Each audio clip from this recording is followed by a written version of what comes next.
আচ্ছা নির্মলবাবু, হ্যাঁ আপনি তো আমাদের হসপিটালের স্টোর, হ্যাঁ আপনার কাজ হচ্ছে ওই প্রেসক্রিপশন অনুযায়ী ওষুধ বার করে দেওয়া এবং তা এন্ট্রি করে দেওয়া, তাই তো? আচ্ছা, ওই মেট্রন শাশ্বতী পাল মাঝে মাঝে খুব একটা তাড়াহুড়োয় পড়ে কখনো কখনো ওই রিকুইজিশন বা প্রেসক্রিপশন ছাড়াই আপনার কাছে ওষুধ নিয়ে যেতেন, তাই না? হ্যাঁ তবে পরে উনি প্রেসক্রিপশন দিয়ে আমাকে পরে উনি আর আসতেন না। হ্যাঁ হ্যাঁ, উনি মাঝে মাঝে এই যে প্রেসক্রিপশন বা রিকুইজিশন ছাড়া আপনার কাছ থেকে ওষুধ নিয়ে যেতেন, পরে তা আপনার কাছে এসে রেগুলারাইজ করতে ভুলে যেতেন। আর আপনিও একজন অত্যন্ত সরল সাদাসিধে মনের মানুষ, মানে ভুলে বেড়া না প্রকৃতির। দাদা, আমার মেমোরি ভালো কাজকর্ম করে। তা না হলে স্টোরে কয়েক হাজার গন্ডা ওষুধ আমি কখন কোথায় কিভাবে রেখেছি আমি। চুপ! হা করলে যদি হাওড়া না বুঝতে পারেন তো চুরি করেন কোন সাহসে? আসলে আপনাদের মধ্যে কোনোটাই পুরোপুরি নেই। না আছে অনেস্টি, না আছে সাহস, সবই একেবারে আর্ধেক আর্ধেক আর্ধেক আর্ধেক। না না নির্মলদা, নির্মলদা, আপনি দাদা কি বলতে চাইছে আপনি বিষয়টা বোঝার চেষ্টা করুন, একটু শুনুন মন দিয়ে। সরি, মানে আপনাকে যেটা এস্টাবলিশ করতে হবে সেটা হচ্ছে এই যে আপনি হচ্ছেন একজন অত্যন্ত সরল মনের মানুষ। আপনি খুব সরল দাদা, আসলে তো নির্মলদা খুবই সরল সাদাসিধে প্রকৃতির মানুষ, খুব পরিষ্কার মানুষ। মানে আপনি কি বলতে চাইছেন, কি বোঝাতে চাইছেন উনি ঠিক বুঝতে পারছেন না একদমই। আমি তো মানুষ চড়িয়ে খাই, হ্যাঁ সে তো নিশ্চয়ই। কোন মানুষ কেমন সেটা বুঝতে আমার কোনো অসুবিধা না নেই। না হ্যাঁ নির্মল, আপনাকে যে গল্পটা তৈরি করতে হবে তা হচ্ছে এই যে শাশ্বতী পাল এই যে মাঝে মাঝে আপনার কাছ থেকে রিকুইজিশন ছাড়া ওষুধ নিয়ে যেতেন এবং তা আপনিও এন্ট্রি করতে পারতেন না যেহেতু উনি রেগুলারাইজ করতেন না, ফলত আপনার রাখা অ্যাকাউন্টের সঙ্গে ফিজিক্যাল অ্যাকাউন্টের একটা গরমিল ঘটে যেত। দাদা ওই আমি না মেট্রনের ঘাড়ে দোষটা চাপিয়ে দিলাম, কিন্তু আসল জায়গাতে আমি কেস খেয়ে গেছি দাদা। কোথায়?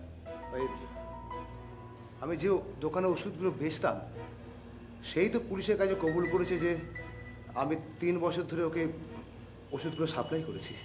সো হ্যাঁ, তাতে কি হল?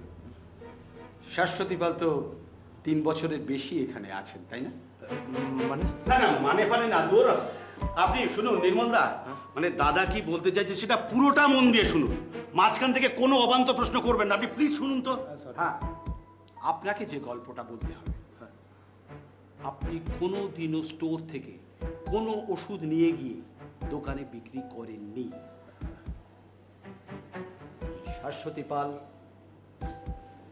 আপনাকে যে ওষুধগুলো বার করে দিতেন আপনি কেবলমাত্র সেই ওষুধগুলোই দোকানে নিয়ে যেতেন এবং তার বিনিময়ে খুব সামান্য একটা অংশ আপনার কমিশন হিসাবে পেতেন। ব্রজলাল বলুন। শোকজের উত্তরে আমি ঠিক যে যে কথাগুলো বললাম সেই কথাগুলো লিখে দাও। ঠিক আছে দাদা। And then wait and see.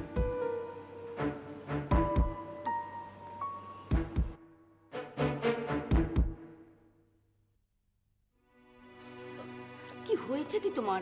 হঠাৎ এমন করছো কেন বলো তো? না না শোভনা, আমি আর এক মুহূর্ত এখানে থাকতে চাই না, আমাকে তোমার বাড়ি নিয়ে চল। কি ব্যাপার বলো তো শিবু? কাল বিকেলে অত কথা হলো, তখনও তো উনি একবারও বললেন না যে এখানে ওনার ভালো লাগছে না বা কোনো অসুবিধে হচ্ছে, বরঞ্চ বললেন যে এখানে ভালো আছেন, ডাক্তার নার্স সবাই খুব যত্ন করছে। সেটাই তো আমার খুব আশ্চর্য লাগছে। না না চলো, আমি আর এখানে থাকবো না, তোমার আমার বাড়ি নিয়ে চলো, বাড়ি গিয়ে আমরা ভালো হয়ে যাবো। শোনো, আমি বাড়ি গিয়ে ভালো হয়ে যাবো। শোনো, আমি তোমার এখানে কি অসুবিধা হচ্ছে তুমি আমাকে বলো, আমি নিজে ডাক্তারের সাথে কথা বলবো। না না কথা বলার কোনো দরকার নেই, তোমরা আমাকে নিয়ে চলো, আমি আর এখানে এক মুহূর্ত ভালো লাগছে না। আচ্ছা তুমি এরকম করছো কেন? শোনো শোনো, তোমার রোগটা তো আগে সারানো দরকার নাকি? তোমার খুব ভাগ্য ভালো যে একটা ভালো ডাক্তার এখানে পেয়েছো, তাই তোমার ট্রিটমেন্টটা ঠিক মতো হচ্ছে। আর তোমাকে এইভাবে এখান থেকে নিয়ে গেলে আমরা কোথায় ঘুরবো তোমাকে নিয়ে? আর তুমি তো জানো যে টাকা পয়সা গয়নাগাটি সমস্ত আমাদের খরচা হয়ে গেছে তোমার এই নার্সিং হোমের জন্যে। আর তো কোনো আমাদের কোনো উপায় নেই। তা হোক, তা হোক। আমার তো বাড়ি নিয়ে চলো, বাড়ি গেলে এমনি এমনি সেরে যাবো আমি। আমি আর এক মুহূর্ত থাকতে ইচ্ছে করছে না। কেন তুমি অবুঝের মতো করছো? কাকিমা কাকিমা আমি কাকার সাথে একটু কথা বলছি। শুন কাকাবাবু, আপনার ট্রিটমেন্ট তো এখনো শেষ হয়নি। আপনি সেরে না উঠলে ডাক্তারবাবু আপনাকে রিলিজ করবে কেন? হ্যাঁ হ্যাঁ, করবে, খুব করবে। তোমরা তাকে বুঝিয়ে বলো আমি আর এক মুহূর্ত থাকতে চাই না। কেন কেন আপনি থাকতে চাইছেন না কেন? অসুবিধাটা কোথায়? কারণটা আমাদেরকে খুলে বলুন। এখানকার সব ব্যবস্থা তো বেশ ভালোই, ডাক্তারবাবু, নার্স সবাই খুব ভালো। তাহলে আপনার অসুবিধাটা কোথায়? ওই ওই ওই ওই নার্স আসছে, ওকে জিজ্ঞেস করো, ও সব বলে দেবে। সিস্টার, হ্যাঁ, সিস্টার সব কি হয়েছে, জানে। কি হয়েছে কি? তুমি বলো। দেখুন আমি মানে দেখো, উনি তো বলছেন তুমি সব জানো। তুমি আমাদের বলো কি হয়েছে।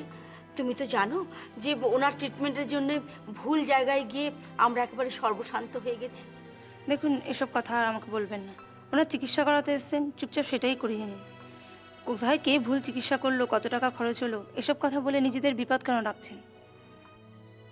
সিস্টার, সিস্টার আপনি এই কথা কেন বলছেন? কারণটা আপনি আমাকে খুলে বলুন। যা বলেছি সেটা থেকেই বোঝার চেষ্টা করুন। এর থেকে বেশি কিছু আমি বলতে পারবো না। যা জানার ওনাকেই জিজ্ঞেস করে নিন, আমাকে নয়। ওষুধটা খেয়ে নিন।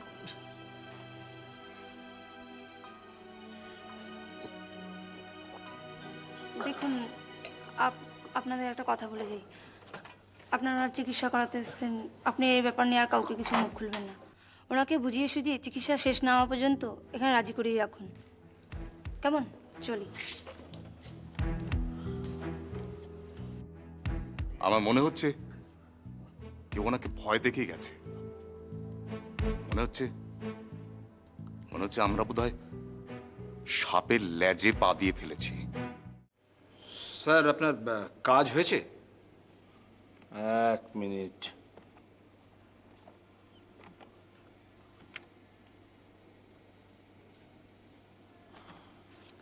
হ্যাঁ বলুন।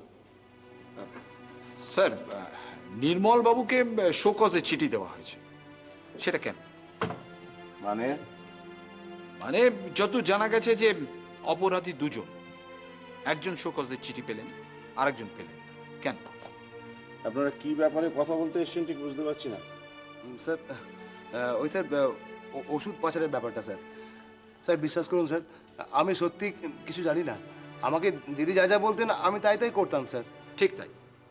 মেট্রন শাশ্বতী পাল ওনাকে যেমন যেমন ইনস্ট্রাকশন দিয়েছেন উনি ঠিক তেমন তেমন কাজ করেছেন। ওনার দোষটা কোথায়? কে দোষী কে দোষী নয় সে তো আমি আপনি বিচার করব না, বিচার করবে আইন। স্যার আমি আইনের কথাই বলছি স্যার। আমাকে দিদি যা যা বলতেন আমি তো তাই করতাম স্যার। কিন্তু পুলিশের হাতে ধরা পড়েছেন একমাত্র আপনি, এই ব্যাপারটা প্রমাণিত যে আপনি হসপিটাল থেকে ওষুধ পাচার করেন। স্যার, আপনি কিন্তু এভাবে কথা বলতে পারেন না, কারণ এখনো পর্যন্ত কোনো কিছুই প্রমাণিত হয়নি। হবে, আস্তে আস্তে সবই প্রমাণিত হবে। হবে, হয়তো হবে, তবে তদন্তের পরে। কিন্তু তদন্তের আগে একজন চিঠি পেলেন, একজন পেলেন না। কেন? কারণ সেই একজনই has been caught red handed. Sir, আপনি কিন্তু বারবার মেট্রন শাশ্বতী পালের প্রসঙ্গটা এড়িয়ে যাচ্ছেন, কোনো উত্তর দিচ্ছেন না। দেখুন ওনার ব্যাপারটা প্রমাণিত হয়নি, কিন্তু আপনারা স্যার, মেট্রন শাশ্বতী পালের বিরুদ্ধে একই অভিযোগ থাকা সত্ত্বেও আপনারা তার বিরুদ্ধে কি স্টেপ নিচ্ছেন? আপনি তো জানেন না সিএমও এই গোটা ব্যাপারটার এগেইনস্টে একটা তদন্ত কমিশন। স্যার, সব তদন্ত কমিশন আমাকে দেখাবেন না। আপনি আমাকে বলুন যে একই অভিযোগ দুজনের বিরুদ্ধে থাকা সত্ত্বেও একজন চিঠি পেলেন শোকজের, আর একজন পেলেন না। But fine. স্যার স্যার আমার একটু সামান্য ভুল স্যার, এটা ঠিক না স্যার। এ ব্যাপারে আমার কিছু করণীয় নেই।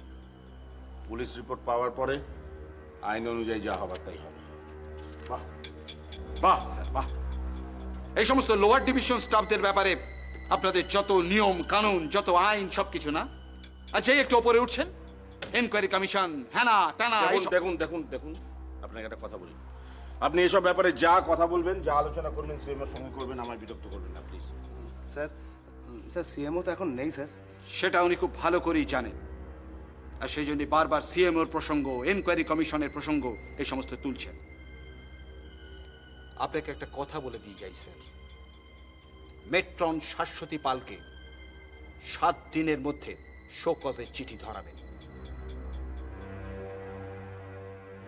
যদি প্রমাণিত হন যে উনি অপরাধী, তাহলে উনিও চিঠি পাবেন। সেটা যত তাড়াতাড়ি হয় ততই মঙ্গল। চলিয়া চল।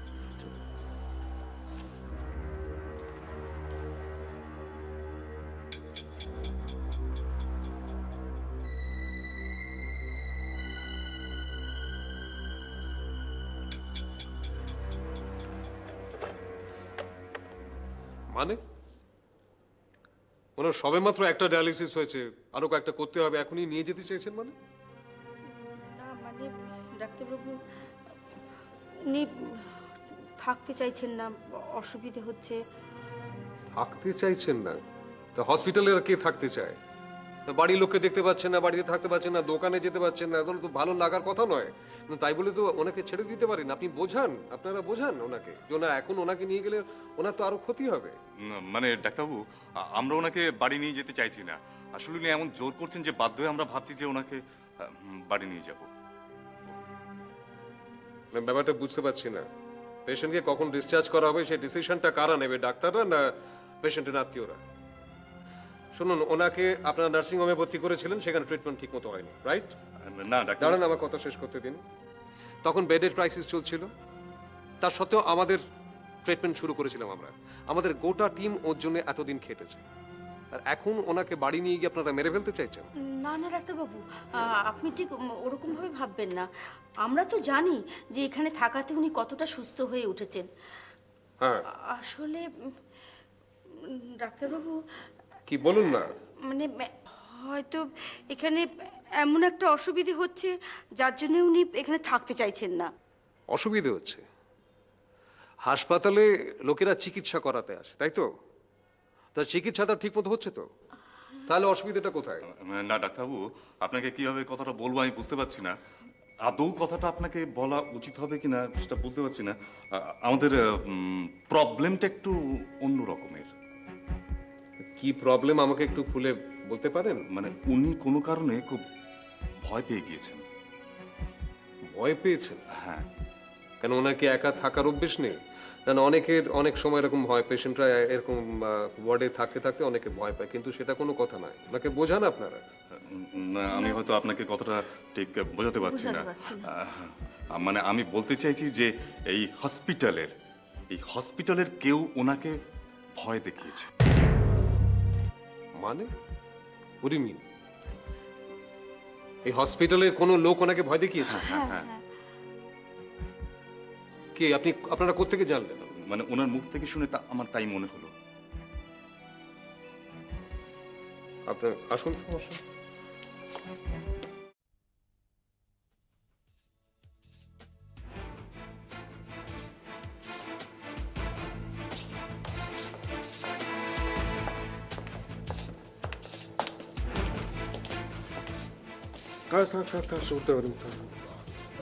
কেমন আছেন?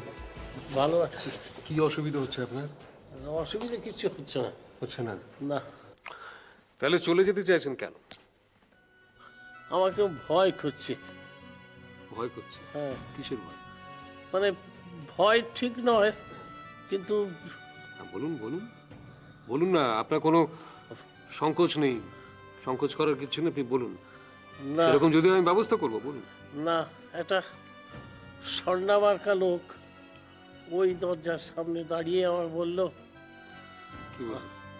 বলল যে আগে যে নার্সিংহোমে চিকিৎসা করিয়েছি সে কথাটা কাউকে না বলতে? তো বেশ, ঠিক আছে, বলবেন না, তাই তো মিটে গেল। আপনি চলে যেতে চাইছেন কেন? আপনি কি চান না যে চিকিৎসা করিয়ে সুস্থ হয়ে বাড়ি ফিরে যান আপনি? না না, আমি চাই বাড়ি ফিরে যেতে। আমি না হলে আমার স্ত্রীকে কে দেখবে? আমি ছাড়া তো কেউ দেখার নেই। তা তো বটেই। তাহলে এই চিকিৎসা না করে আপনি বাড়ি যেতে চাইছেন কেন? ছটফট করছেন কেন? হ্যাঁ, আর এখন যদি আপনি বাড়ি যান তাহলে আপনার কিডনিটা তো খারাপ হয়ে যাবে, আর তখন কিন্তু ডায়ালিসিসেও কোনো কাজ হবে না। কিন্তু ডাক্তারবাবু, কোনো ভয় নেই আপনার। আমি বলছি তো, আপনাকে যাতে কেউ এখানে বিরক্ত না করে সেই ব্যবস্থা আমি করছি। ঠিক আছে সিস্টার? এই ওয়ার্ডের চার্জে কে আছেন? আমি আর সুমনা দি। দেখুন, একটা কথা তো আমার ভাবতেই খুব খারাপ লাগছে যে আমার ওয়ার্ডে বাইরের লোকজন এসে ঢুকে পড়ছে, সেটা আপনাদের থাকা সত্ত্বেও কিভাবে ঘটছে এটা। শুনুন, আপনি নতুন, এর বেশি আমি কিছু বলবো না আপনাকে, কিন্তু এখানে যারা আসছে তারা কারা আপনি জানেন? আমি তো নতুন, তেমন ঠিক কাউকে চিনি না। আপনি ভয় পাবেন না, আপনি বলুন, আমি আপনাকে কথা দিচ্ছি যে আপনার কেউ কোনো ক্ষতি করতে পারবে না। বলুন। না মানে উনি এখানকার ইউনিফর্ম পরা ছিলেন। এখানকার ইউনিফর্ম পরা, তার মানে এই হসপিটালের লোক, কিন্তু তার নাম আপনি জানেন না বা তাকে আপনি চিনতে পারবেন না, এই তো? ঠিক আছে। এরপরে যদি কোনো বাইরের লোককে এখানে ঘোরাফেরা করতে দেখেন, আপনার যদি সন্দেহ হয়, আপনি আমাকে সঙ্গে সঙ্গে ফোন করে জানাবেন। যদি আমি না থাকি তাহলে সম্বন্ধ বা ডক্টর সেন যিনি থাকুন তাকে জানাবেন, আমি মেট্রনকে বলে দিচ্ছি। আর এরপরে কোনো বাইরের লোক যদি এই ওয়ার্ডে ঘোরাফেরা করে, তার দায়িত্ব কিন্তু সম্পূর্ণ আপনাদের, ঠিক আছে? ঠিক আছে। That's right. ঠিক আছে পঞ্চানবাবু, আর কোনো চিন্তা নেই? না। হুম।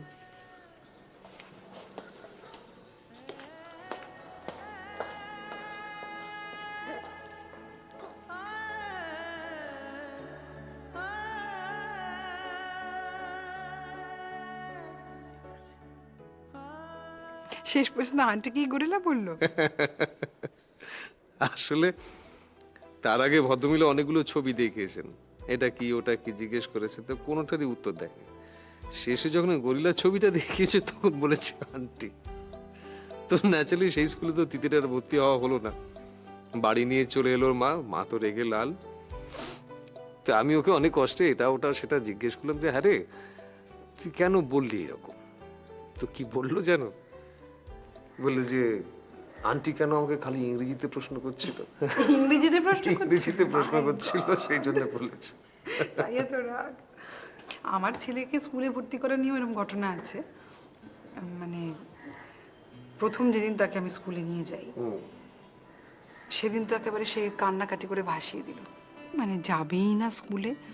একটা পয়েন্টে আমার মনে হলো বাবা তাহলে স্কুলে গিয়ে কাজ নিয়েও বাড়িতেই থাক, বাড়িতে ফিরিয়ে নিয়ে চলে যাই, যা হয় আর কি। তো যাই হোক, স্কুল অবধি পৌঁছলাম। টিচাররা তো এইসব নিয়ে বেশ অভ্যস্ত, তারা বাচ্চাদের সাইকোলজি বোঝে। আমাকে বললো আপনি বাড়ি চলে যান, ওকে রেখে দিয়ে বাড়ি চলে যান। তো আমি ভাবছি কি, বললো যে আপনি যতক্ষণ এখানে থাকবেন ও কিন্তু এরমভাবেই কাঁদবে, ও কিছুতেই ঢুকবে না। অগত্যা রেখে টেখে দিয়ে বাড়ি চলে গেলাম। বাড়িতে গিয়ে তো আমার মন বসছে না, খালি ওর সেই কান্না কান্না মুখ মনে পড়ছে, কান্নাটা মনে পড়ছে। আমি আবার ব্যস্ত হয়ে স্কুলে গেলাম, যদিও আমাকে টিচাররা বলেছিলেন যে ওকে সামলাতে অসুবিধা হলে আমরাই আপনাকে ফোন করে ডেকে দেবো। আমি তো থাকতেই পারিনি, চলে গিয়েছি। গিয়ে এবারে স্কুলের কাছে এসে দেখি বাচ্চাদের কান্নার আওয়াজ টাওয়াজ, আবার মনে হচ্ছে ওই আওয়াজটা বোধহয় বান্টির, যা হয় আর কি। তো ব্যস্ত হয়ে আমি প্রিন্সিপালের অফিসের কাছে চলে গেলাম। গিয়ে জানলা দিয়ে আমি কি দেখি জানেন, দেখি বান্টি প্রিন্সিপালের টেবিলে বসে খেলনা টেলনা নিয়ে ভীষণ খুশি, প্রিন্সিপালের সঙ্গে দিব্যি গল্প করছে। আর আমার দিকে চোখাচোখি হতে কি করলো জানেন? কি করলো, আবার কেঁদে উঠলো? একদম না, পাত্তাই দিল না। আচ্ছা, একদম পাত্তা দিল না, বরঞ্চ প্রিন্সিপালকে বললো দেখো আন্টি, মা ছুটি হওয়ার অনেক আগেই চলে এসেছে। নির্বিকার। হ্যাঁ, আসলে বাচ্চাদের ট্যাকল করা যে কি জিনিস না। আমার মেয়ে তো আমার সঙ্গে ভীষণ অ্যাটাচড, মায়ের সঙ্গে সারাদিন একটা না একটা মানে একটা যুদ্ধ চলে আর কি বাড়িতে। তো মাকে ছাড়া বা চলবেও না, কিন্তু আমার সঙ্গে ওই আমি যতক্ষণ থাকবো আমার কাছে কাছে থাকবে, বেশিক্ষণ পায় না তো ন্যাচারালি। তোমার ছেলে কার সঙ্গে বেশি অ্যাটাচড, মা না বাবা? বাচ্চাদের ব্যাপার তো।